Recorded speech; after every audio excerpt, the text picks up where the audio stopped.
सुंदर रूप से जीवन का मर्म अपन को एक एक शब्द में समझा दे रहे हैं। और क्या कह रहे हैं कि देखो, केवल धर्म ही परम कल्याण कारक है।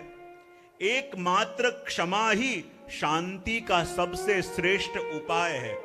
एकमात्र विद्या ही परम संतोष देने वाली है और एकमात्र अहिंसा ही सुख देने वाली है।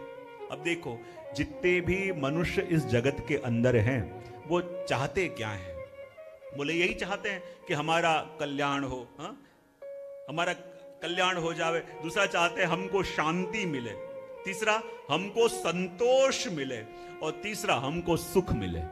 देखो, इससे अतिरिक्त और कोई मनुष्य कुछ चाहता नहीं है। जो चाहता है इसी के अंदर आ गया कि मेरा कल्याण हो, मुझे शांति मिले। अब देखो, कितने बड़े बड़े बंगले में रह रहे हो, बाहर 10-15 गाड़ियां खड़ी है, लेकिन मन में शांति नहीं है तो क्या आनंद आएगा? संतोष नहीं है सब कुछ पाके भी तो क्या आनंद आएगा? कहा कि यदि सुख नहीं है तो क्या आनंद आएगा? बोले नहीं आएगा। तो कहते हैं ये वस्तु को प्राप्त करने का साधन क्या?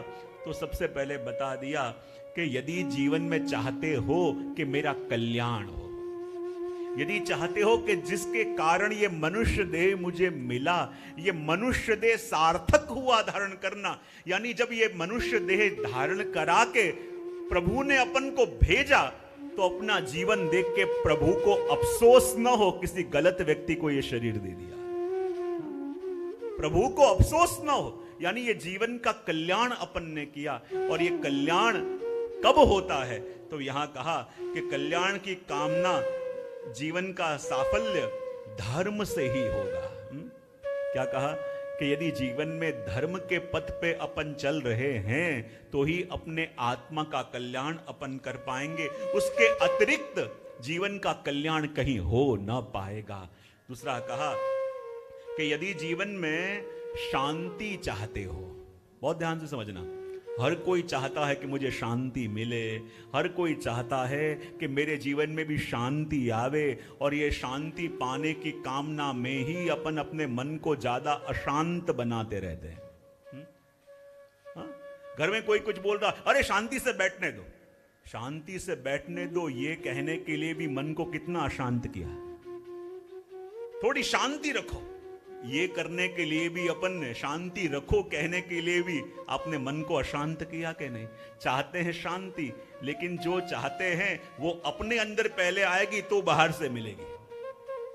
अपने मन में आएगी तो अंदर छुपी हुई शांति मन तक पहुंचेगी। लेकिन चाहते हैं शांति और बातें हमेशा अशांति की करते हैं तो शांति कहां से मिलेगी?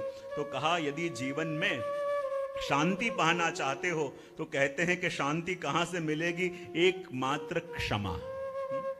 क्षमा यानी लेट गो, क्षमा यानी जाने दो उसे, क्षमा यानी भूल जाओ, जो हुआ सो हुआ। और देखो, दिक्कत यह है कि अपन क्षमा जल्दी कर नहीं सकते। चाहे मुंह से बोल जाते, हाँ कोई बात नहीं, जा माफ किया, मुंह से बोले, लेकिन मन से अभी भी माफ नहीं किया। और देखो, ये शांति आप चाहते हो ना, तो मुझे बताओ, चाहे घर के अंदर हो, घर से बाहर हो, आप दिन में कितनी बार ये क्षमा भाव को अपने अंदर जगा सकते हो? और जितनी देर तक ये क्षमा भाव को अपने अंदर जगा सकते हो, लेट गो। किसी ने कहा है ना कि forgive everyone, not because they deserve forgiveness but because you deserve peace. उन्होंने कहा कि हर एक को क्षमा करो, इसलिए नहीं कि वो क्षमा डिजर्व करते हैं, इसलिए कि आप शांति डिजर्व करते हो। और जब क्षमा करोगे तभी शांति मिलेगी। देखो, ये क्षमा बाहर जाएगी। अपन कहते हैं ना, जिस डोरी से बाल्टी बंधी हुई है वो डोर खींचेगी। एक कुएं के अंदर 4-5 रस्सियां डली हुई हैं, लेकिन एक जो बाल्टी आपको चाहिए वो एक डोर से बंधी हुई है। अब सही डोर खींचोगे तो सही बाल्टी ऊपर आएगी कि नहीं? तो कहते हैं कि जो शांति है अपने अंदर छुपी है, वो किस रस्सी से बंधी हुई है? बोले क्षमा रूपी रस्सी से। और जब क्षमा की डोर खींचेगी तो अंदर छुपी हुई शांति ऊपर आएगी। लेकिन हमेशा अपन गलत रस्सियां खींच लेते हैं, इसलिए शांति तो आती नहीं, मन और अशांत हो जाता है।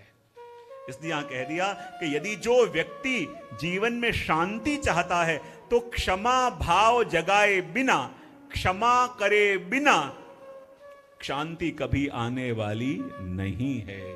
तो ये अपन को आज बीज बता दिया कि जो फल चाहिए उसका बीज धारण करो तो फल मिलेगा।